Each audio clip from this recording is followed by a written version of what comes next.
Eh bien, salut à tous les amis, c'est Barça, j'espère que vous allez bien. Moi, ça super. Alors aujourd'hui, on se retrouve tout simplement pour la vidéo d'après-match entre le Barça et Benfica. Alors hier, j'ai pas fait de live ni de vidéo parce que comme vous le savez, j'étais malade, j'avais super mal à la gorge et tout. Bon, d'ailleurs, j'ai une toute petite grippe, mais tout va bien là maintenant, je me sens mieux. Du coup, c'est pour ça que je fais cette vidéo. Alors comme d'habitude, juste avant de passer au sujet principal, on passe l'intro, c'est parti.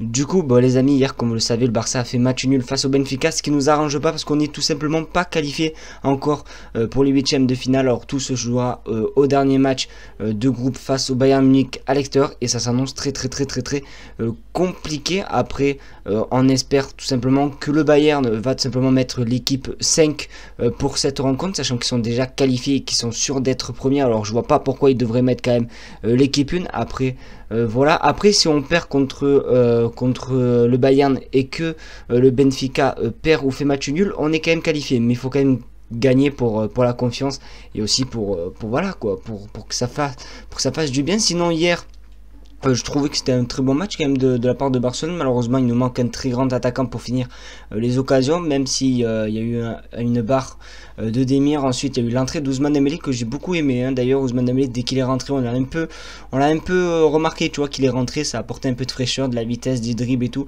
Et après, comme j'ai dit, il manque vraiment un joueur, vraiment un buteur pur, parce que même si Depay, il était buteur hier, genre il était en attaque, on le sent que c'est pas un attaquant pur. Hein. C'est certes un joueur offensif, mais pas du tout un buteur, et on l'a ressenti hier. En plus, à un moment, il a eu une occasion, hop, il a frappé, il aurait pu frapper, pardon, du pied gauche, mais il nous a fait un crochet, il a voulu se remettre sur le pied droit, du coup là, voilà. Sinon il y a eu des occasions, il y a eu Jordi Alba, il y a eu aussi Araujo, le but refusé pour une position de hors-jeu, mais sinon dans l'ensemble c'était quand même un match assez cool à regarder. Mais sinon voilà, manque de chance et manque de chance et aussi de la chance à la fois, parce que il y a eu aussi un but pour eux, Benfica refusé avec le Otamendi puisque le ballon était sorti en corner, et il y a eu aussi une occasion loupée dans les dernières secondes de Seferovic. D'ailleurs je me demande comment il a fait pour louper ça, mais tant mieux. Voilà, ça a pas marqué, c'est le principal. Alors moi du coup les amis, c'est déjà la fin de ce petit commentaire, de ce petit débriefing d'après match. N'hésitez pas à me dire ce que vous en avez pensé dans les commentaires. Comme d'hab, le petit pouce bleu, l'abonnement n'est pas du tout refus. Je vous fais de gros bisous, on se retrouve la prochaine pour une vidéo, un nouveau live.